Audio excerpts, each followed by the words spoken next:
Сайн мэцгаануу та бүхэндээ энэ өдрийн мэндийг хүргэе. Цэкрэм эхлэхэд бэлэн боллоо.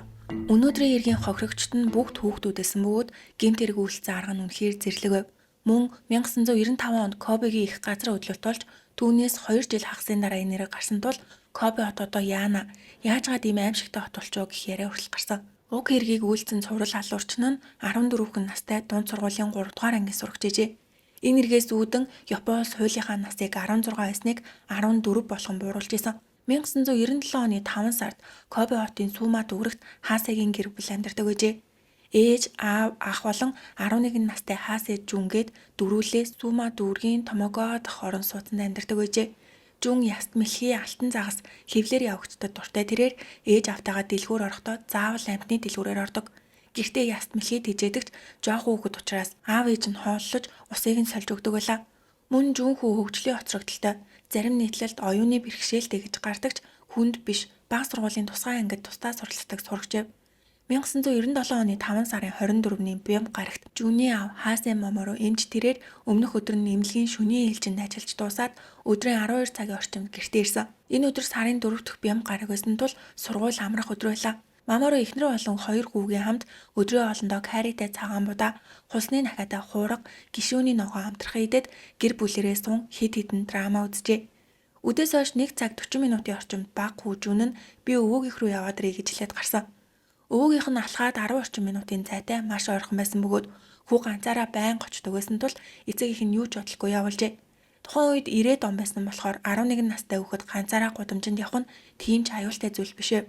Шөнч биш өдрийн 1 цаг 40 минут байсан. Жүн 137 см өндөртэй 42 кг жинтэй, жоохон махлаг биетэй, хар өнгийн подволк, ягаан өнгийн шорт, ногоон хүрэмтэй гэжээ. Эцэг их нь хүүдээ байнга гадаа тоглож гоод оройн 5 цагт заавал гэртээ ирэх ёстой шүү гэж сануулдаг байсан бөгөөд хүүж энэ цагийг мөрддөг байв. Гэтэл 5 цаг өнгөрчөөд байхад Жүн ирсэнгүй. Ээж нь шууд өвөөгийнх рүү залгахад Жүн ирээгүй гэжээ. Энэ үед эцэг их хоёр нь сандарч аав нь Жүний очиж магадгүй бүх газраар хайж ээж нь сургуулийн эцэг эхийн зөвлөлийн гишүүн байсан бөгөөд ээжүүдтэй найз нөхдөд харилцаатай байсан тул дарааллуулан залгажээ. Тэдний дунд Азумагийн гэр бүлчээ. Азумагийнх эхнэр нөхөр 3 өвгээд 5 ам бүлтэй. Эдгээр өвүүдийн баг нь Жүнтэй нэг ангийнх. Азумагийн гэрт Жүн заримдаа тоглохоор очдог байсан тул ээж нь залгахад Азумагийн ээж Миёко уцаагаад Жүн манад байхгүй гэж хариулсан. Энэ үед оройн 5 цаг хагас болжээ. Миёко би ч ойр аваар хайж үзээгээд шууд гэрээсээ гүйж гараад ойролцоох цэцэрлэг түрээлэн рүү очиж хартал Жүн байсангүй. Ганцаараа 30 гаруй минут хайсны эцэст гэртээ ирж баг хүн Жүний найз болохоор хаанагааг ямар газар дуртайг нь мэдэх байх гэж бодоод буцаад дагуулж гарав. Дахиад Тамагока Нака цэцэрлэг түрээлэн болон ойролцоох Китасума цэцэрлэг түрээлэнгээр орж үзтэл нэг ахлах сургуулийн эрэгтэй хүүхэд гогцоо хэлбэртэй тоглоом дээр сууж. Гэхдээ Жүн биш байсан. Яг энэ үед бороо шивэрч эхэлсэн тул гудамжинд хүнч цөөхөн байлаа. Миёко яалтчгүй хүүгээ дагуулж гэртээ харахад өдөржин гадуур тоглож гоод ирсэн том хүү 11-р ангийн шин ичироо ирсэн байжээ. Миёко хүүгээ хаавар явж гад ирж байгаа юм би Жүн сураггүй болчоод байна гэхэд шин ичироо аан тийм үү гэж ам нэгтүүдээ хэлээд 2 давхар дахь өрөө рүүгээ гарчээ. Миёкогийн сэтгэл зовсон хэвээр орой ол бэлдэж байхдаа нөхөртөө хоолоо бэлдээд орхичоо хоёлаа Жүнийг хайгаар явъя гэд баг хүүтэйгээ гуруула бороо орж явахад хоолоо жилэхгүй орой 9:30 хүртэл 2 цаг гаруй Жүнийг хажээ. Энэ үед Жүний гэр бүл Сумагийн цагдаагийн газар сургаггүй болсон тухай дуудлага өгсөн. Анх 11 настай хүү хаан олтговдээ удахгүй гарч ирэх байх гэж бодсон ч олдохгүй лав. Цагдаа болон гэр бүлийнхнээ шүнжээ хайсан ч Жүн байсангүй. Эцэст нь үүр цайж бүтэн сая өдрөө өглөө олж олон хүн хайгуултай ажиллагдлаа.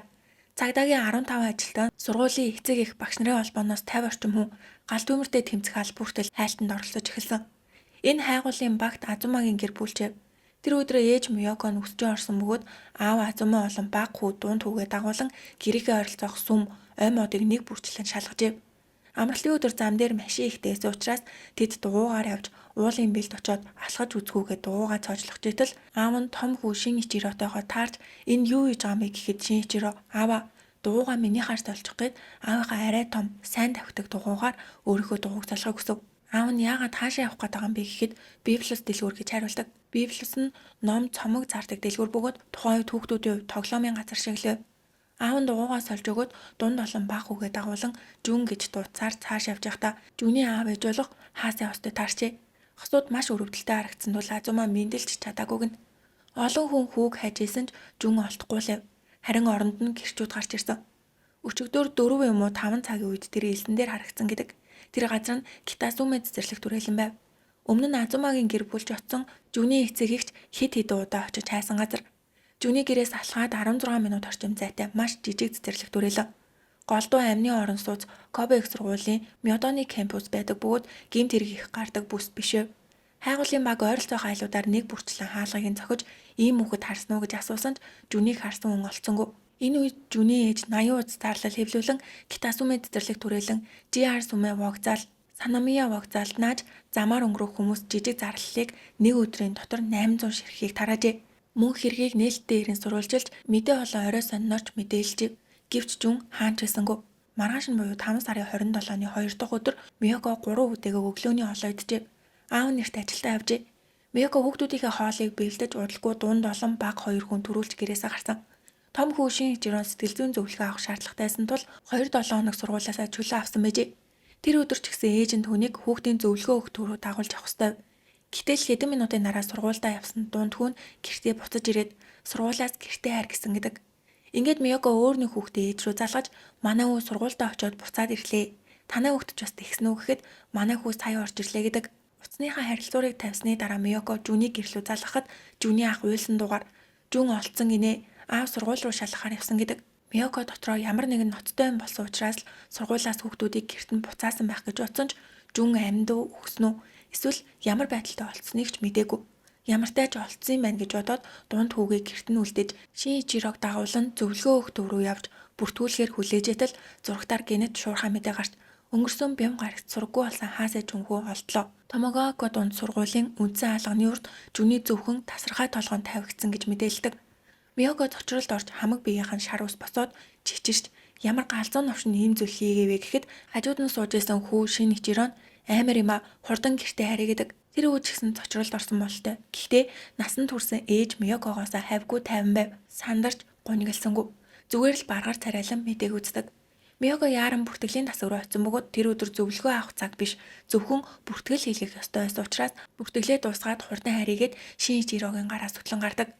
Жүний толгой олцсон газар нь Кобе хотын Томогоако дунд сургууль. Энэ нь Жүний гэрээс алхаад 17 минутын зайтай. Жүн сургууль алга болсноос хойш 4 дахь өдөр буюу 5 сарын 27-ны 2 дахь өдрийн өглөө 6 цаг 40 минутын орчимд сургуульд хамгийн түрүүлж ирсэн хүн бол сургуулийн харуул. 7 цагаас спортын нугуулангийн хүүхдүүд ирдэг тул цоожийг нь тайлахаар хаалга руу ойртол хаалганы яг урд газар нэг бөөрөнхий зүйлэв. Харуул юу вэ бөмбөг юм бах та гэж бодсон ч бөөрөнхий бөгөөд үстэй нүд амтай хүний толгойг яг тэгшгэн босгоод сургуулийн гаднах зам руу харуулж тавьсан байв. Харуул шууд цагдаа руу залгаж хүний толгой байна гэж мэдээлэхэд цагдаагаас үнэхээр хүн мөн үү хүүхэлтэй биш үсттэй гэж 2 удаа лавлаж асуужээ. Удалгүй цагдаа нар хэргийн газарт ирэхэд бодит хүн мөн байлаа. Тиймээс Жүн байж магадгүй гэж таамагласан бөгөөд удалгүй гэр бүлийнхэн нэр чалгахад 11 настай хаасаа Жүнхүүгийн нүр Жүний аманд нэг цаас тулгсан байжээ. Дэлхий тартал цус шиг улаан өнгийн бэхээр битсэн товч санамж доод хэсэгт нь сэнс шиг хэлбэртэй тэмдэг хамгийн сүүлд нь нэр юм уу гарын үсэг гэмээр зүйл бичигдсэн байв.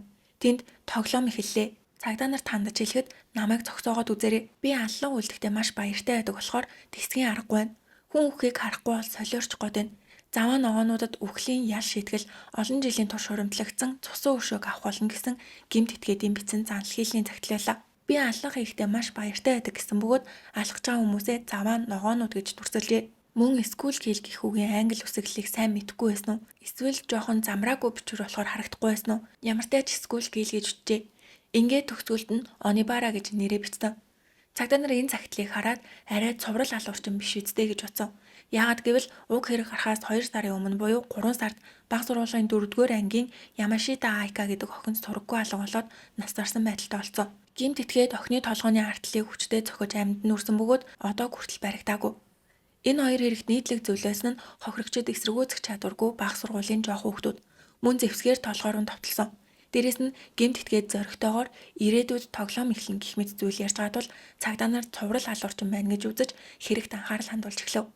Тэгвэл Жүний цогцны үлдсэн хэсэг хаана байгаа юм бол цагдаа нар биеийн үлдсэн хэсгийг хайхаар уул модыг нэг бүрчлэн нэгжиж толгой олцсон өдрийн 3 цагийн орчимд гэрийнхэн ойролцоох танкийн уулын биелээс булсан багт нь олжээ. Жүний цогц олцсноос 1-7 хоногийн дараа буюу 1997 оны 6 сарын 4-ний өглөөний 11 цагийн орчимд Кобе сонины газарт нэгэн тогтуутай зүйл иржээ. Тогтуун дээр миний нэр Сакакибара Сейто, Шөнийн тэнгэрийг харахтаа санжээвэл сайнсан гэж бичсэн байв. Дугтуун дотор хоёр зүйлээсний нэг нь улаан бэхээр бичсэн урт загтал. Анх Жүний аманд байсан занал хийлийн загталтай яг ижилхэн боловч бага зэрэг шинжлэгдсэн загтал. Тэнд Кобе сонины газарт би тохиоллоор зураг тартал нэвтрүүлэгч миний нэрийг буруу уншиж Онибара гэхийг сонслоо. Хүний нэрийг буруу уншина гэдэг намайг доромжилж байгаа хэрэг гэсэн байна. Японд хан зүсэг нь ижилсэн ч өөрөөр уншигдах тохиолдол байдаг. Тиймээс миний нэрийг ингэж уншдаг шүү гэж урьдчилан хэлье гэсэн байна. Жүний аманд байсан загтал дээр зөвхөн овгийнх нь ханзайсан бөгөөд үнийг Онибара гэж уншсан.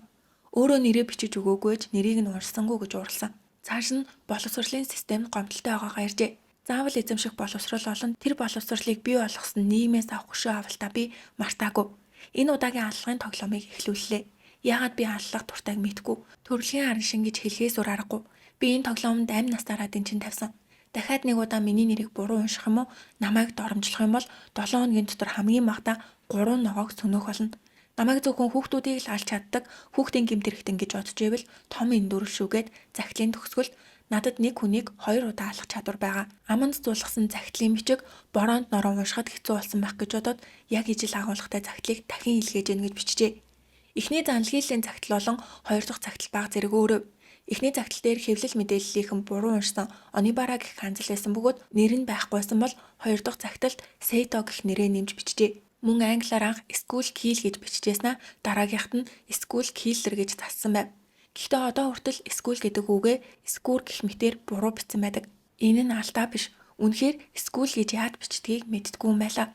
Иймэрхүү байдлаар засаж нэмж биччихэд та нар миний нэрийг буруу уншлаа гэж уурлах. Эсвэл би буруу бичээгүй. Бороонд нороод арилсан гэж хэлж байгаа нь нэг бодлын хүүхэд шиг хүүхтргүй харагдчихсан. Мөн гэмт итгээд өөрөө намайг зөвхөн хүүхдэл алж чаддаг хүүхдийн гэмт хэрэгтэн гэж бодвол том эндүрэл гэж хэлж байгаа нь өөрийгөө сүрлэх том биетэй насан туршийг харагдуулах гэсэн боловч эсвэргээрээ илүү с ิจ төрүүлж магадгүй гэмт итгээд IQ маш доогуур эсвэл залуу насны хүн байж болох юм байна гэж таамаглахад хүрсэн. Жүний цогцоо олсны дараа Кобе хот бараг л аимшиг хот болж хувирав. Гэмт итгээд баригдаагүй хэн гэдгийг нь мэддэхгүй. Дахин аллах үйлдэн гэж сони газар занал хийлийн цагт хэлхээсэн. Тухайн үед тосгоны өнцөг булан бүрт зэрлэг хэрэг дараалан гарч ийн. Гэмт итгээд хараахан баригдаагүй байгаа тул хүүхдүүд та бүхэн гадуур гарахдаа анхааралтай байна уу гэсэн зарлалав. Тэр үед бага олон дунд сургуулийн хүүхдүүдийг эцэг ихэн сургуульд нь хүргэж өгч хизээж ганцаараа явж болохгүй. Заавал олуулаа явж гэж сануулдаг. Мөн цагдаа нар тусгай ангийнхаа эцэг ихэн холбооноос сайн дураараа оройн цагаар эргүүлээдэг. Юунаас ч илүүтэйгээр Жүний гэр бүл асар том сэтгэлийн шарх авсан. Жүний ээж бараг л хэвтэрт орж юу ч хийж чадахгүй болсон байхад нь найз Миёко нь хоол хийж өгөн гэр бүлийг нь асарч тусалдаг гэжээ. Кобегийн цагдаа нар энэ гэмт итгээдийг хинбэ гэдгийг тодорхойлох хэд хэдэн шинж тэмдэг гаргаж ирсэн. Боловсролын систем сургуульд маш их гомдолтой. Сургууль зурдаг сурагч явах магадлалтай гэж таамагладагч сурагч хүүхэд яалаа гэж хүн олоод цогцыг нь хэдийн хэсэг таслах юм бэ гэж няцаадаг. Тухайн үед цагдаа нар цогцоолцсон Томогоко дунд сургуулийн сурагчдаас асуулан авсан. Сургууль дээр чинь сонио хүүхэд байгаа юу? Сүүлийн үед хичээлээ тасалж сургуультай ирэхгүй байгаа хүүхэд байна уу гэхэд сурагчид сургууль дээр харагдгаа байсан нэг хүүхэд байгаа. Түүнийг Азума Шиничиро гэдэг гэжээ. Шиничиро бол хохирогч Жүний найзынхаа ах. Азумагийн том өвөө. Гэвч Шиничиро зугцсан биш. Сэтгцийн зөвлөгөө авах төрөв явж исэн тул тэр хугацаанд сургуулиасаа чөлөө авсан байжээ. Мөрдөн байцаах багийн ахлах Ямашитад Шиничиро гэх нэрийг хаа нэгтээ сонссон юм шиг нэг л танил санагддаг. Жүний цогцоолтгоос 10 хоногийн өмнө буюу 5 сарын 13-нд Шиничиро найз руугаа хутаг гаргаж занал хийсэн тул цагдаад мэдэгдэжээ суудатай. Түүнээс хойш Шиничиро сургуультай яваагүй бөгөөд ээж Миёко нь хүүгээ хутаг байранд сонио хариулж байгааг хараад цочордонд зөвлөгөө авахар шийдсэн байна. Ямашита ахлах Шиничирогийн нэрийг анхааралтай авчээ. Гэтэл удалгүй Шиничирогийн ангийнхан нөхөд би сонин дээрээс гэмт итгээдийн бичсэн цагтлыг харсан. Тэр бичиг Шиничирог байна гэж баталдаг. Ингээд 1997 оны 5 сарын 30-нд буюу Жүний цогцоолцсноос 4 хоногийн дараа Кобе хотод ялангуяа Сума дүүрэгт цагдаа нар хүмүүсийг нэг бүрчлэн шалгаж ив. Танхаа харагдах эрэгтэй хүүхдүүд залуучууд насанд хүрэгчгээд бүгдийг нь шалгаж идэл баасан гарагийн өглөөний 11 цаг хагас Коп хэмээх супермаркетын урдуур нэг эрэгтэй хүүхэд өнгөрч явдаг. Цагдаа нар ажлын өдөр энэ цагт яагаад сурагч хүүхэд явж байгаа юм гэж бодоод нэрийг нь асуухад Азума Шиничиро гэж хариулдаг. Цагдаа болон Шиничиро хоёр юу ярилцсан тодорхой мэдээлэлдэггүй ч цагдаа нар Шиничирогийн бичиг баримт хаяг гэр бүлийг нь шалгаад явуулсан. Гэвч дахиад 2 өдрийн дараа буюу 6 сарын 1-ний бямгарагт Шиничиро тосгондоо алхаж явахад нь цагдаа дахин таарч насыг нь асуухад 14 настай гэж хариулдаг. Гэвч энэ удаа Шиничирогийн Жэсэн өмнө баруун гуйн дээр хар улаан өнгийн цус шиг тол Мөн цагаан спорт гутлынх нь баруун урд хэсэгт 3 мм орчим хэмжээтэй маш жижиг цусны тусал 2-3 ширхэг үсэрсэн байжээ. Ингээд цагдаа чи жүнийг нас барсныг мэдхүү гэхэд тийм ээ амандан зулгасан байсан цагтлын агуулгыг бүгдийг нь мэднэ. Сонин болон телевизээр харсан. Эсвэл гэдэг үгний үсгэглэл нь буруу байсан. Ер нь өдөр тутамд хэрэглэдэггүй үгс бичигдсэн байсан. Магадгүй сургууль болон цагдаа төгс сансан хүн байх гэж маш итгэлтэй тодорхой ярьж бүр захидалд дүгнэлт өгч өснөө гинэт цагдаа руу харан гэхдээ хаа жүн нас барсанд харамсалтай байгаач нөгөө талаараа давуу талтай байлаа гэж бодож байна. Нэг ангид байдаг миний баг дүү ийм зүйл амссан бол гэж ботхоос яаж ийсэн маа гэдэг. Цагдаагийн урд миний дүү биш жүн байсанд баярлж гин гэж ярьжээ. Мөн жүний талаар тэр танихгүй хүн ярахад тоохгүй байдагч олон тоглоом амттай авч өгнө гэж дагуулж авсан байх магадaltaй гэдэг. Цагдаа зүгээр л хажуугаар нь өнгөрч исэн дунд сургуулийн сурагчийг дуудтал яагаад ийм зүйл яриад байгаа юм бол гэж гайхаад өдөр бүр сургууль руугаа явдггүй гэж Шиничирогоос асуухад тийм ээ өдөр бүр явдаг. Би бага сургууль тахта хөнгөн атлетикийн дугууланд байсан гэж хэлсэн ч худлаа хайлаа. Тэр сургуультай авахгүй 2-7 хоног болж исэн бөгөөд бага сургууль тахта хөнгөн атлетик биш гар урлалын дугууланд дэжээ. Ийхүү Шиничирог гэхнэр цагдаа нарын чихэн дахин сонсогдож эхэлсэн бөгөөд дараа нь Шиничирог яа харахгүй гинт итгээд мөн гэсэн нэргүй мэдээлэл хүртэл иржээ. Ингээд цагдаа нар Шиничирогийн сургуулийн амьдралыг гүнзгийрүүлэн шалгаад асар том зүйлийг олж илрүүлсэн. Хэдэн сарын өмнө түүний сургууль дээрээ бичсэн зохион бичлэг байжээ. Гараар бичсэн их хөвч байсан бөгөөд найзаараа компьютерт чивүүлсэн файл нь ч үлдсэн байв. Гагчиг нь 13 наснда 13 жилийн шоронгийн ял. Ямар ч ирэх үед ижил зүйл тавтагддаг. Зогсоож чадахгүй зүйлийг зогсоож чадахгүй. Алж чадахгүй зүйлийг алж чадахгүй. Заримдаа тэр зүйл өөрийнх нь дотор амьдарч яадаг. Тэр мамано гэдэг нь аюултай мангас гэсэн утгатай байна. Миний сэтгэл дотор гаднаас товтлогоонд өртөж гин гэж гомдлсон. Тэгээд яг л чадварлаг хүүхэлдэй чин дууны дагав хүүхэлтэйг бүжиглүүлдэг шиг намайг удирддаг. Чөтгөртэй адил хүүтэй харилцаа мэдрэгддэг гэж өөрийнх нь доторх чөтгөр өөрийг нь удирдах байгаа юм шиг бичсэн байжээ. Мөрдөн байцаах багийн зохион бичлэгийн их хөв болон гэмтэтгээдийг үлдээсэн заналгийллийн цагтл хоёрын бичгийн ивийг шинжилж үзэхэд хариу нь төстэй эдэж 100% ижил биш вэ гэж гарчээ.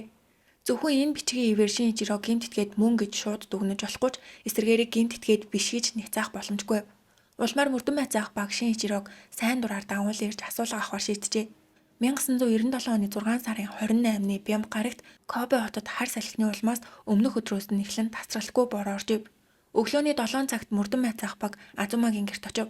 Гэр бүлийнх нь бүгдээрээ байгаа амралтын өдрөө өглөөний цагийг зориуд сонгож очиод танай хүү Шиничирогтой цагдаагийн газар очиж ярилцаж болох уу гэхэд ээж Миёкон зөвшөөрсөн ч би ч ихсэн хамт явна гэдэг.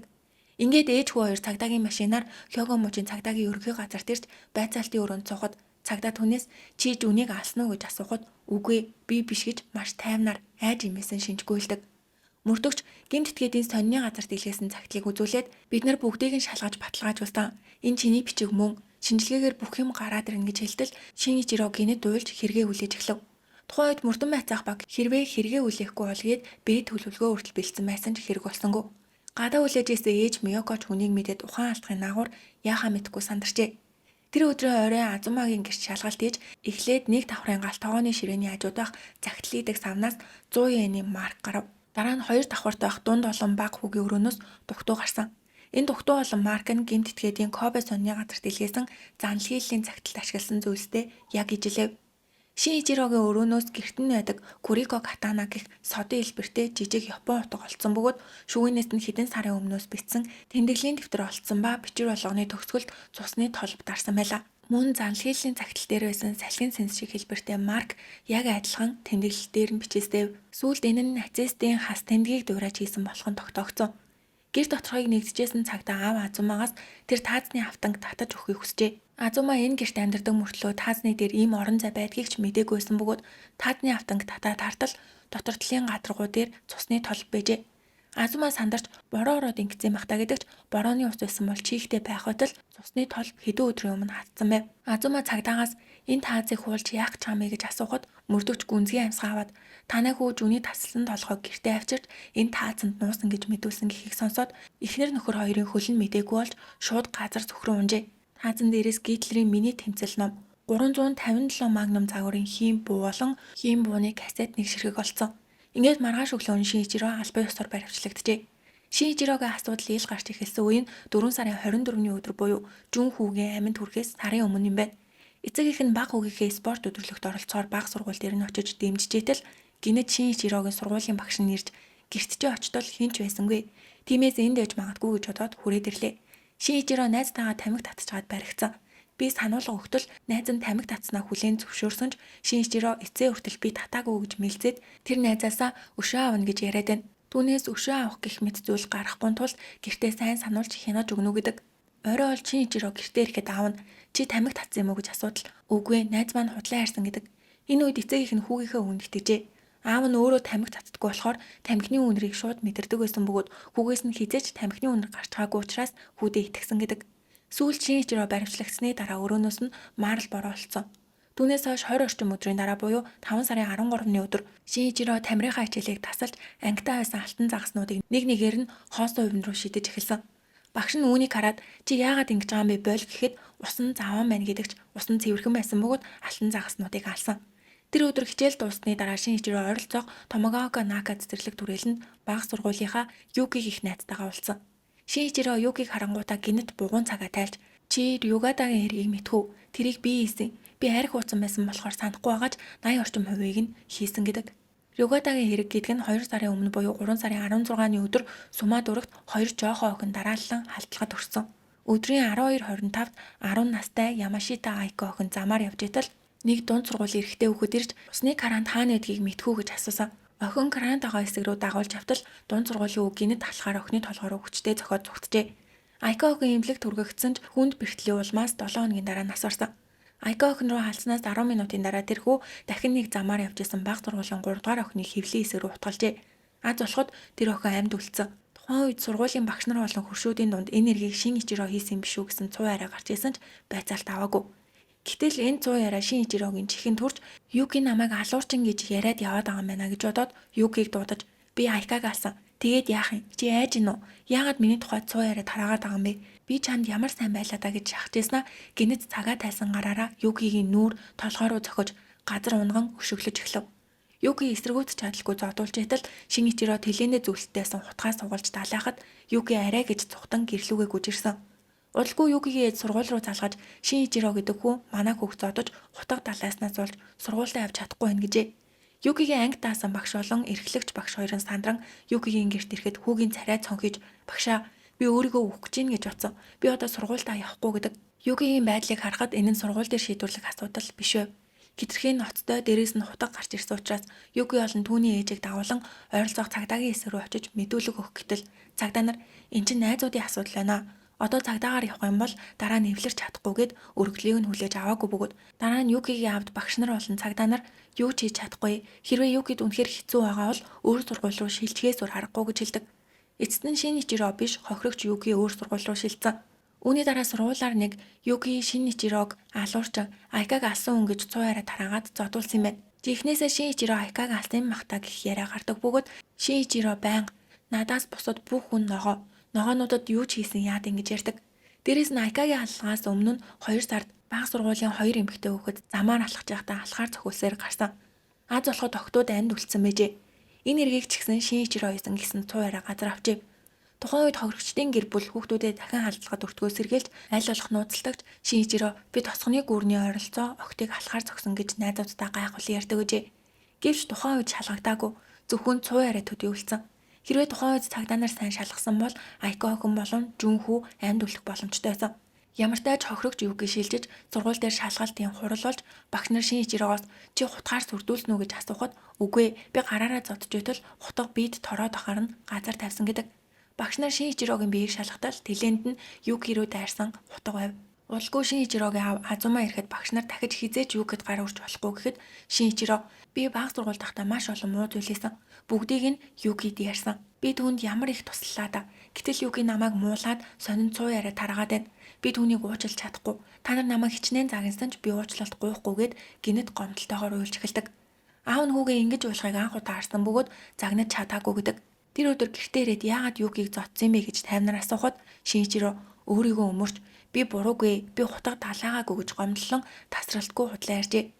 Энэ үед аав нь бараг бууж өгсөн шинжтэй. За яах вэ? Өрөөрөөгөө ор гэсэн бол ээж Миёкон түүнийг маш их загнасан.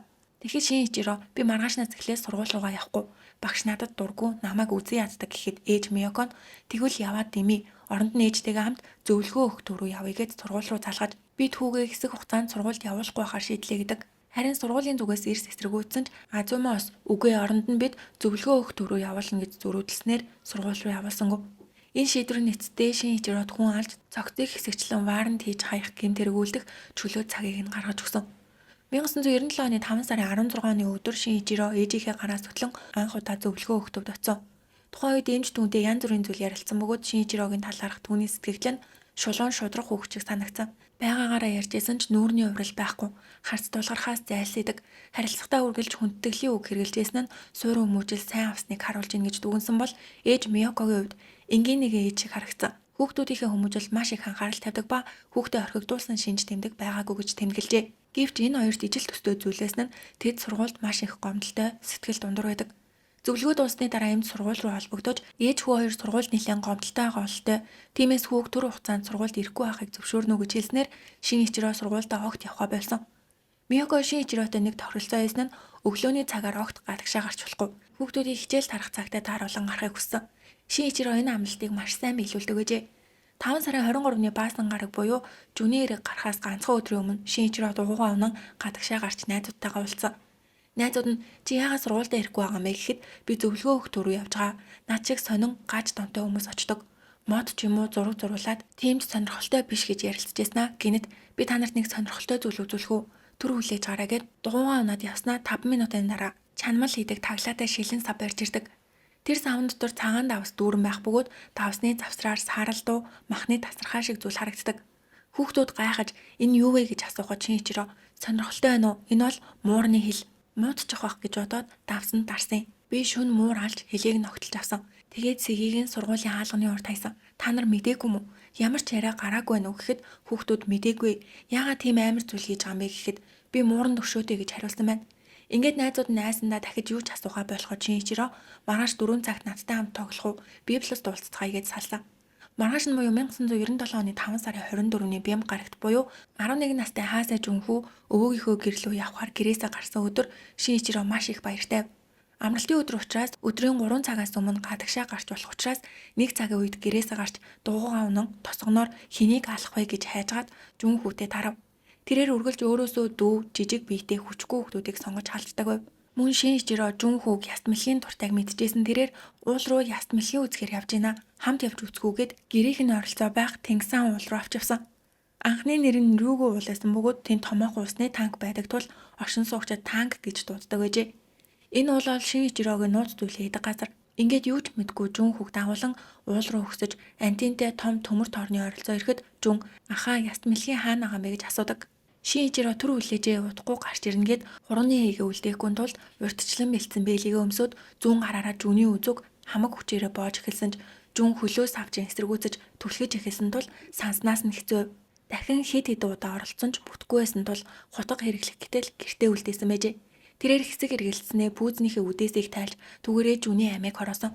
Удалгүй Шиничиро Жүний цээж нь чихээ наан сонсоход зүрхэн цохилохгүй байхыг сонсоод маш их хөөрлийг мэдэрсэн гэдэг.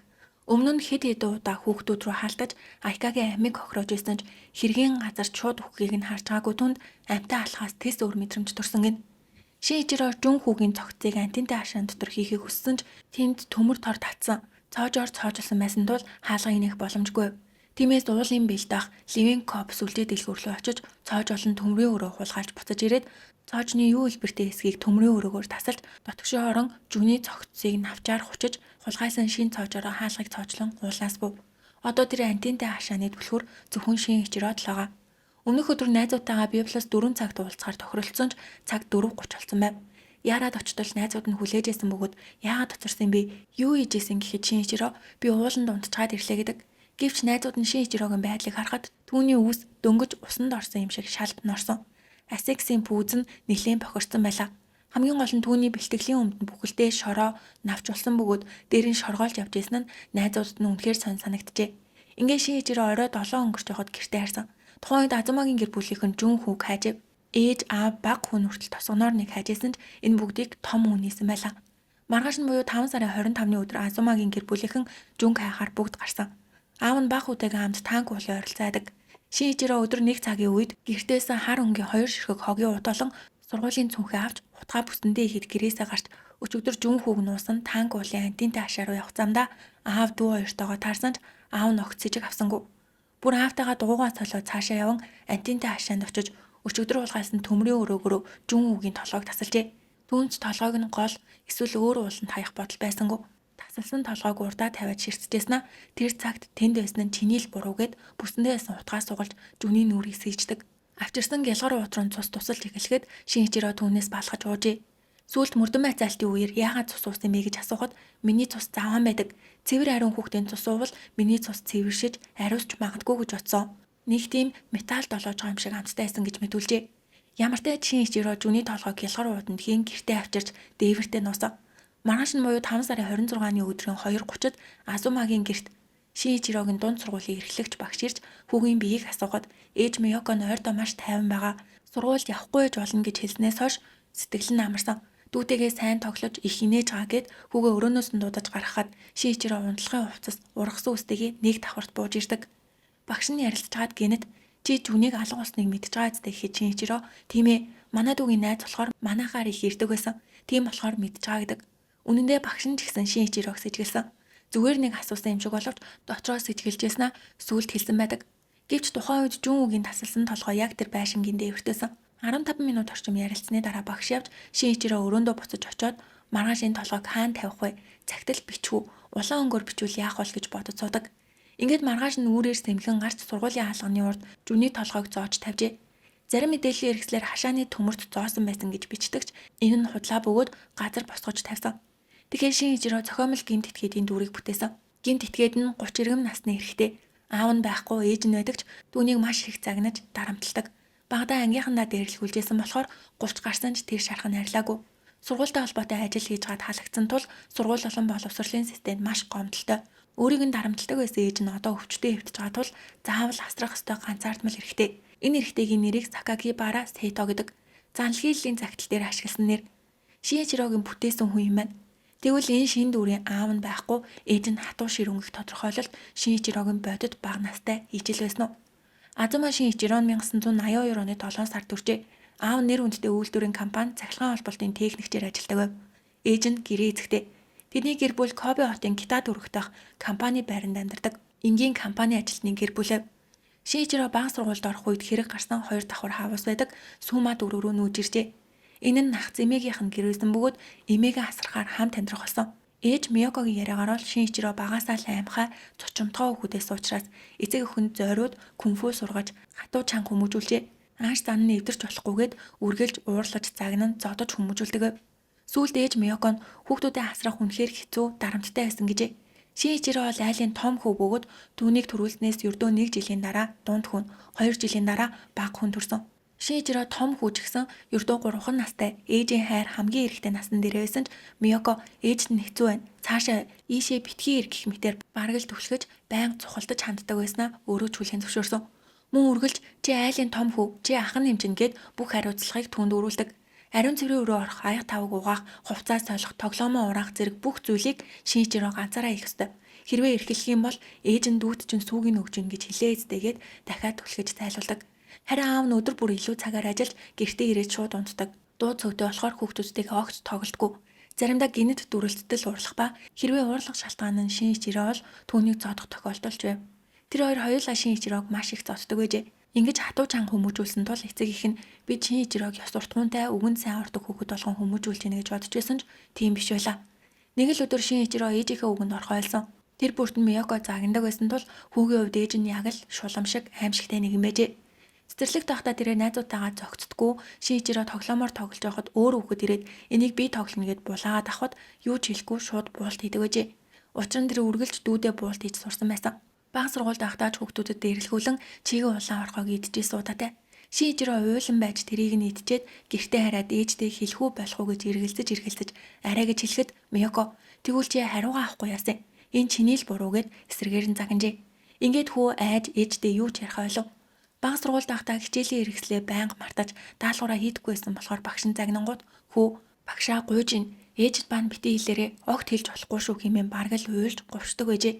Тэгжээтэл бага сургуулийн 3 дугаар ангид ахт нь Шиничиро дахин ямар нэгэн буруу зүйл хийгээд аавдаа зодулсан бөгөөд уйлж яснаа гинэт татаж унан сэтгцийн өөрчлөлттэй юм шиг дэмэрч өмнө нь амьдардаг байсан байр харагдчихээн.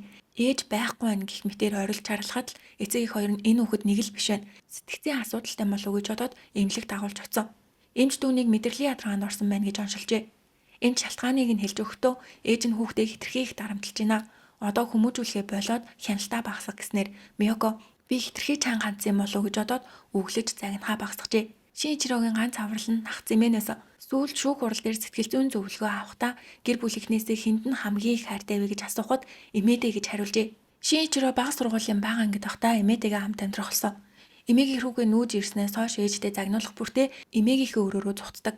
Эмээ нь Миёко чи яагаад хүүхдийг ингэж зовоогоод байгаа юм бэ гэх мэтэр тэд Шиничирогийн хүмүүжлийн асуудлаас олж өдөр бүр хуршүүдэд сонсогдохоор муудалцдаг байжээ. Гэвч Шиничирог бага сургуулийн 5 дугаар ангид байхад эмээ нь уушигны хорт авдраар нас барснаар Шиничиро шоконд орж сургууль дээрээ гөлөрч суудаг болсон тэрээр эмгэн хүмүүс олон мэлхийг алж эхэлсэн. Зүгээр нэг алаа зогсохгүй барьж аваад анатомийн дээжиг зүүгээр зоож тавиад сахлын утгаар гисцийг нь зүсдэг. Үүнийг ганцаараа их үе байсан ч өөр найзуудтайгаа хамт их үеч байлаа. Үүний дараа Шиничиро октыг дээрлэхэж хүүхдүүдийг зодон танхай хүүхдүүдтэй нийлэн эд зүйлс тулгаалдаг болов. Идэж уух чихэр жимс биш хөрөө, хутга, асаагуур, хайж, бензин зэргийг хулгайлжгаад баригдаж багштай загнуулдаг байв. Тэр үед Азумаа ус хүүгээ дахин эмнэлэгт дагуулж очиход анхаарал дутмагших ба хэд хөдөлгөөнтөх эмгэг байж болцсохгүй гэж онцлогдсон. Гэвч тухайн үед эмч эрэгтэй хүүхдүүд багадаа ширүүн тоглох тохиолдол байдаг. Түр ажиглая гэж хэлснээр эцэг их нь Шиничиро ямар аюултай төвшөнд очсныг мэдээгүй. Бага сургуулийн 6 дугаар ангид байхад нь түүний алах зүйл нь муураар нэмэгдэв. Тухайн үед Миёко задгаан хашаанда жижиг ногооны талбай застсан бөгөөд тэнд муурнууд ирж цүүдгээдээс учраас Миёко би сумаар бууддаг буу худалдаж аваад муурлуу бууцсан байна. Гэхдээ энэ нь хүүхдийн тоглоом бүрштэй буу биш, хийм буу байсан. Ээжийнхээ энэ үйлдэлийг Шиничиро харж өссөн. Мөн ээжийнх нь байнга хэлдэг нэг үг нь бусад хүмүүсийг зүгээр л ногоо гэж бод. Тэд юу ч биш гэдэг. Миёкогийн хийсэн санаа нь чи эрэгтэй хүн шиг зоригтой бай. Бусдыг анхаарах хэрэггүйг сутгахтай байсан ч Шиничиро үүнийг буруугаар ойлгож надаас бусад бүх хүн ногоо. Тэднийг огтлсон ч гიშгсэн ч хинч гомдохгүй. Ээж хүртэл талбайдаа ногоо тарьж муурыг буудаж алаад ямар ч үн цэнгүй зүйл гэж үзэж байна. Би ч гэсэн ингэх ёстой гэд ямар ч гимшилгүйгээр муурнуудыг барьж тасалдаг байв. Ийм байдлаар Шиничиро бага сургуулаа төгсөх хүртлээр 20 гаруй муураалжээ. Тэгэд эцэст нь хүн алах дээрээ тулсан. Өөрөөс нь жижигхэн хүчгүй зүхтааж чадахгүй хүмүүсийг прокурорын зүгээс хэрэг үйлдэх сэдлийг Шиничиро эмээгийнхээ үхлээс болж шоконд орж үхлийн талаар сонирхох болсон. Тэр нь хүн алах гол шалтгаан болсон гэдэгч сүүлд шүүх хурлын үеэр Шиничиро сэтгцийн шинжилгээ хийхэд хариу нөөр гарчээ. Зөвхөн эмээгийн үхлээр үүнийг тайлбарлахад хангалтгүй. Шиничиро довтлогоо аллах болон бэлгийн хүсэлт ачаал хосолсон садизмын маш том асуудал байсан нь харагдаж байна гэдэг. Энэ нэргийн хамгийн том саад бол Шиничирогийн нас тухайн үед 14 байсан. Японд эрүүгийн хариуцлага хүлээх нас 16 байсан бол одоо 14 болж өөрчлөгдсөн бөгөөд энэ нэрийг маш том нөлөө үзүүлсэн. Ямар ч тач тухайн үед 16 нас байсан тул 14 настай хүүд ял шийтгэл ногдуулж чадахгүй. Баривчилсан ч хууль байхгүй учраас яллаж чадахгүй. Мөн насан туршаагүй болохоор царай болон нэрийг нь нийтэлж болохгүй. Энэ нь азуу хууль бус үйлдэл үү гэдгийг мэддэхгүй ч Шиничиро баривчлагдсны дараа 7 сарын 9-нд Шинжо 45 гэх 7 хоног тутмын сэтгүүл Шиничирогийн царай болон бодит нэрийг маш томоор нийтэлжээ. Хуулиар ингэж болохгүй тул хууль зүйн яамнаас шууд буулга борлуулалтыг нь зогсоо гэх тушаал гаргасан ч сэтгүүлийн газраас нэгэнт нийтлэгдсэн гэд зарж дуусгасан. Тиймээс одоо Шиничирогийн нэг зураг нийтэд дийлэгдэг. Мөн одоо ч гэсэн албан ёсоор Шиничирогийн нэрийг дуртаж болохгүй тул хүү А гэж дууддаг. Бусад албан ёсны мэдээ номон дээр зөвхөн хүү А гэж тэмдэглэдэг. 1997 оны 7 сарын 25-нд Шиничиро баривчлагдсанаас сарын дараа Кобе хотын гэр бүлийн шүүхээс 4 үрдэн байцаагч Шиничирогийн улсын өмгөөлөгчөөр 5 өмгөөлөгч томилогдов. Өмгөөлөгч нь 5. Хүн амны эрэгдэж ховорхон байх маш олон бүрэлдэхүүн томилогджээ. 7 хоногийн дараа буюу 8 сарын 4-нд анхан шатны сонсгол болов. Дахин хэлэхэд Шиничиро яллагдаагүй. Энэ бол албан ёсны эрүүгийн шүүх хурал биш вэ? Шүүхээс Шиничирод 2 сарын хугацаатай сэтгцийн шинжилгээ их тушаал өгч Японы хамгийн чадвартай 2 сэтгцийн эмчийг томилсон. Эхний өдөр Шиничирогоос энгийн юунд дуртай, ямар идэх юм хамгийн амттай вэ гэж тайвшруулж асуужгаад хариулмааргүй байвал хариулахгүй байж болно шүү. Чи гар хангалтын талаар ярьж өгч чадахгүй гэхэд Шиничиро би мэлхий задлаа хийж байхдаа анх тэрийг мэдэрсэн гэдэг. Мөн аимшигын сүнстэй кино үзээд бусдад хүүхдүүд айж байхад Шиничирогийн доор гал хавалцах шиг халуун өргөдөг байв. Тиймээс тэр ээжээсээ би нэг л сонирн байх шиг байна гэж хэлсэн ч ичээд дэлгэрэнгүй яриагүй. Миёко харин юу асан гэж асуухын оронд зүгээр л чи сонин хүүхэд бишээ гэж арга цагаад өнгөрчээ. Түүний дараа би үнэхээр ямар нэгэн амтан хүн алхахтаа тачаадаж хөөрдөм байна гэж мэдэрсэн үеийн муур алж явахдаа муур алах болгондоо үгээр хэлхийн аргагүй маш хүчтэй таашаал авдаг гэжээ. Нэг өдөр бүр энэ үнэхээр юу вэ гэж бодогдохоор давлгаа мэт хит их өөрлөрж ухаан ороод тартал гомдон бүхэлдээ шалав норсон байсан гин. Үүндээ донтон муур алж хөөрөх явдлыг тасралтгүй үйжээ. Шинжироо ингэж болох юм болов уу гэж бодоод найздаа ярьж өгтөл найз нь чи ямар гаж юм бэ гэжээ. Үүнийг сонссон Шинжироо өөрийгөө үзэн ядаж одоо болох хэрэгтэй гэж шийдсэн ч нэг мэдгэд л муур алаа зогсож байдаг. Тэгээд төр зүрийн таашаал авахт өөрийгөө үзэн ядах сэтгэл нь улам бүр гүнзгийрдэг байсан. Дунд сургууль дахт нь найзууд нь Шинжироогийн гэрт ирж бүгдээрээ тэрийг хамт үзээгээд насан туршидтын видео гаргаж ирсэн. Хүүхдүүд чимээгүй гэрүүн видеог үзэж байхад Шинжироод юу ч мэдрэгдэхгүй байсан. Бичлэг үзэж дуусаад найзууд нь гэртээ харахтаа Шинжироо танад энэ бичлэгийг түр үлдээчихье. Сайн хадгалчаарэ гэж хэлээд гарч явсан ч сүүлд нь ээжтэй баригдаж ээж нь түүнийг маш их загнажээ. Шинжироо дотроо би тэрийг огт сонирхоогүй байхад яагаад загнуулах ёстой юм бэ? Би найзуудтай ашиглуулад тэдэнд сонин гаж гэж хэлүүлэн зүгээр л гадуурхагддаг хүүхэд гэж боддог болсон. Сэтгцийн шинжилгээний аруугаар Шинжироод тусгайлан зааж болох сэтгцийн тодорхой өвчин байгаагүй бөгөөд 1-2 өвчний нэрээр шууд тодорхойлох боломжгүй. Харин асран хамгаалагчийн харилцааны дутагдал болон бэлгийн садизм нь гол шалтгаан болсон гэж дүгнжээ. Бага ахт нь гэр бүлийнхэн нь түүнд аюулгүй 50 орчим бүрдүүлж өгөөгүй. Аав нь анхаарал тавьдаггүй зөвхөн шийдэгдэг. Ээж нь айлын том хүү гэх ачааллыг өгдөг байсан. Энэ стрессээ Шинжироо дүү нартаа гаргаж түүнийхээ төлөө дахин загнуулдаг гэх мэт хэрүүл тэмцэл тасралтгүй үргэлжилдэг байлаа. Сургуульд орсноос хойш тэрээр төсөөллийн найзуудтайгаа тоглодог. Төсөөл нь Игүүри чан. Игүүри чан бол 30-40 см өндөртэй жижигхэн царай муутай охин. Өсгөөрөө өөрийнхөө гарыг тасалж иддэгч гар нь буцаад ургадаг. Мөн дар бус гих тэжээвэр амтантай. Бас түүнийг хамгаалдаг Бамай Токишин гэх бурхан байгаа. Бамай Токишиныг Шинжироо өөрөө зурсан байдаг. Энэ зургийг зурхаас өмнө Шинжироо бага сургуульд байхдаа нэг зураг зуржээ. Тэр зураг нь олон нийтэд дэлгэгдээгүй ч улаан болон цагаан өнгө ашигласан зураг байв. Багш нь гой зураг зурсан байна. Энэ юу вэ гэж асуухад улаан нь цус, цагаан нь биеийн шингэн гэж хариулж байсан. Одоо олон нийтэд ил болсон Бамай Токишины зураг дээр шинжээчэд дүн шинжилгээ хийхдээ хар өнгийн мөхлгүүд нь цус, цагаан нь биеийн шингэн байна. Мөн зурагны дээд хэсэг том жигтэй зөвхөн нүүр байдаг. Гар, зүрх, судас гээд бүх биеийн хэсгүүдийг таслан тусгаарласан байв. Шинжээчэд түүнийг тахил гэж тайлбарлажээ. Дээр үеийн тахил өргөх ёслолыг харуул өнгөрч байгаа амьтныг сонгон тахилын ширээн дээр тавьдаг. Тиймээс зарим шинжээчид жүн хүүгийн толгойг тасалсан Шинжироо түүнийг тахил болгон өргөхийн тулд хийсэн үйлдэл төсөөллийн бурхан болох Бамай Токишинд жүний толгойг таслан өргөсөн гэх санал гаргажээ. Мөн энэ зургийн дээрх дүрсэн тахилыг илэрхийлэхээс гадна Бамай Токишин өөрөө ч яж болно. Энэ бурхны доор өдөр ба шөнийг төрсөлсөн байдаг.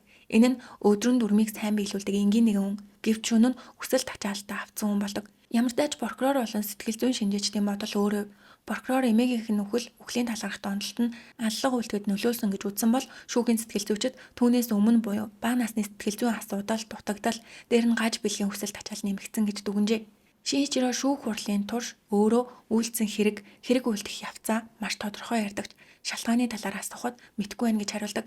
1997 оны 10 сарын 17-ны шүүхийн шийдвэрээр эмнэлгийн хасрамжийн халамжийн төвд шилжүүлэх шийдвэр гаргажээ. Эрүүгийн шүүх биш тул ялын хэмжээ гэж байсангүй. Эмчилгээ шаардлагатай гэж үзэн тийш нь явуулсан бөгөөд тодорхой хугацаа заагаагүй. Эмчлэгдэж дууссан гэж үзвэл суллагдах нөхцөлтэй. Шинжироогийн гэр бүлийнх нь хүүгээ баривчлагдахад шууд зугцсан. Японд гэмт хэрэгтний гэр бүл бол яаж ч уучлалт хүссэн хэвээ амьдрах боломжгүй байдаг. Сэтгүүлчид шавж эхлэхэд тэд арай гэж цухтан чимээгүй амьдарч заримдаа Шинжироотой уулзахаар очиход тэрээр гэр бүлээ харааж уулзалт шууд цуцлагддаг байв. Түүний эцэг эх Азумаас 2001 онд хүү энэ хүүхдийг төрүүлээд гих номыг хамтран бичиж хэвлүүлжээ. Хүмүүс тэднийг мөнгөний төлөө ном бичлээ гэж бодож байсан ч тийм биш байв. Шинжироогийн өмгөөлөгч болон хохирогч Жүн Айка нарын гэр бүлийнхэн зөвшөөрсөн. Азумаа хос хохирогчдод уучлалт хүсч ямар нэгэн байдлаар нөхөн төлбөр өгөхийг хүссэн ч мөнгө байгаагүй учраас ном эвлүүлэн түүний ашгийг хохирогчдод нөхөн төлбөр болгон өгөхөөс өөр арга байсангүй. Энэ ном гарснаас хойш 20 гаруй жил тасралтгүй зарагдаж 2021 оны байдлаар 100 саяас 1 тэрбумтай тэмцэх хэмжээний ашиг олж бүгдийг нь хохирогчдын гэр бүл шилжүүлжээ. 2004 онд Шинжироо 7 жилийн дараа нийгэмд буцаж ирсэн. Тэр хугацаанд засан өмжүүлэх газарт хэр засарсныг мэдгүй ч гэр бүлийнхэнтэйгээ холбоогоо бүрэн тасалж ганцаараа амьдарч эхэлсэн байна. Барилгын цэвэрлэгээ хийж хаягдал ууц цуглуулан мөн засан өмжүүлэх газар тогтоос сурсан гагнуурчны ажил хийдэг байсан ч нэг газартаа удаан байж чаддаггүй. Сэтгүүлчид байнга дагдаг байсан тул зарцаа шиг хэрэгээс амьдарчээлаа. Суллагцнаас хойш тэрээр хохирогчдын гэр бүл рүү уучлалт хүссэн загтал байнга бичдэг. Тухайн үед Жүний аав Мамаруу анх тэр загтлыг харахаас яадаг гэжээ. Гэвч цаг хугацаа өнгөрхийн ирээр сэтгэлээ чангалан загтлыг нээж үзэхэд Шинжироо үнэхээр гэмш чаана мэдрэгддэг. Анх агуулга нь бага байсан ч 2005 оноос 15 он хүртэл 10 орчим жил тасралтгүй загтал хийлгээжээ. Мамаруу загтлыг унших тусам сэтгэл нь баг багаар зөөлрдөг. Мөн Айкагийн аав ч гэсэн ингэж загтал бичиж байгааг нь ботход би одоо л түүнтэй уулзаж болох юм шиг байна гэж бодон уулзах буюу уучлахад ойртчихлоо. Гэтэл 2015 оны 6 сард Шиничиро гинэд өөрийн гинт хэргийн тухай хүүрэнсэн Зээлка гэх номоо хэвлүүлсэн. Энэ ном нь эцэг их нь бичсэн номноос төсөөр шин чанартай бөгөөд ашигын шууд Шиничирод очихоор хохирогчдын гэр бүлийнхэн бидэнтэй ярилцахгүйгээр яаж ийм гинт хэргийн тухай ном гаргаж чаддаг байна гэж уурлан баг багаар уужилж исэн сэтгэл нь ор мөргүй алга болжээ. Иймэрхүү номыг хүмүүс хараад исэн ч үзхийг хүсдэг сэтгэл зүйтэй тул 1-7 хоногийн дотор маш олон зарагдаж дахин хэвлэгдсэн. Анхны хэвлэлтэнд 100,000 гаруй хувь зарагдаж Amazon дээр борлуулалтаараа нэгт оржээ. Нийт 250,000 хувь зарагдсан бөгөөд ашиг нь хэдэн 10 сая йен болсон. Шиничиро би ашигынхаа нэг хэсгийг хохирогчдод нөхөн төлбөр болгон өгмөр ин гэсэн ч тэд зөвшөөрөлгүй гаргасан номын мөнгийг авахыг хүсээгүй нь ойлгомжтой. Номыг хэвлэсэн Одо хэвлэлийн газарч асар их шүүмжлэлт өрцөн. Эцэст нь зарим бүс нутгийн хотын дарга нар манай хотод энэ номыг битгий зар гэх албан шаардлага илгээж зарим том номын дэлгүүрүүд борлуулахаас татгалзаж Кобо хотын номын санж энэ номыг хизээж худалдаж авахгүй гэж мэдгдсэн. Асуудал нь энэ ном шууган тарим маш сайн зарагдсан тул Шиничиро би нэлээд нөлөөтэй хүн юм байна гэж бодон өөрийн веб хуудсыг нээжээ. Сайтын нэр нь оршин тогтнолын тэсвэрлэхгүй тунгалаг чанар. Нүүр утсан нэрээ Шиничирогийн засан хүмүүжүүлэх газар руу орохдоо хэвлэлийг нь давхуулсан 5 жигтэй хөлнийхэн зураг. Тэнд олон арван гач зургууд байлаа. Жишээ нь бороонд уйлж байгаа эмгэн өмс, 2 толгойтой асар том эмгэн өмс гэх мэт. Мөн Бамай Токишинийг санагдуулам зургууд. Зарим нэг зурган дээр цээж ба нүцгэн эрэхтэй бие дээр хилэнцэд орхоо эвлүүлж тавьсан байв. Энэ нь түүний багадаа төсөөлдөг байсан найзуудынхан төрх байсан. Түүний нийтлсэн өөр нэг зураг нь нэг нүдтэй залуу зовсон царай гаргаж түүний зүрхэн дотор эмгэн өмснүүд буужгандаг. Бүр цаашлаа Шиничиро сарын 800 йений төлбөртэй захим сэтгүүл гаргаж тогтмол имэйлээр мэдээлэл хүргэнэ гэж бизнес хийж эхэлсэн. Ингээд уг вебсайт 4 хоногийн дараа албатан хаагджээ. Энэ явдал нь ард иргэдийн дургуутлыг асар их хүргэж Шиничирогийн нэр дахин яригдаж эхлэхэд сэтгүүлчид түүний зургийг авахар папарацци шиг дагаж эхлэв. Ингэж авагдсан зураг нь 2016 оны 2 сард Шүкан Бүншүн сэтгүүлд нийтлэгджээ. Тухайн хэд 33 настай байсан. Нүдийг нь хааж оруулсан ч хүмүүс түүнийг шууд танихаар. Ялангуяа хохирогчдын гэр бүлд түүнтэй таарахаас илүү амар зүйл гэж байхгүй. Ердөө 7 жил шоронд суугаад гарч ирээд ингэж сайхан амьдарчгаад тэд маш их гомдолтой.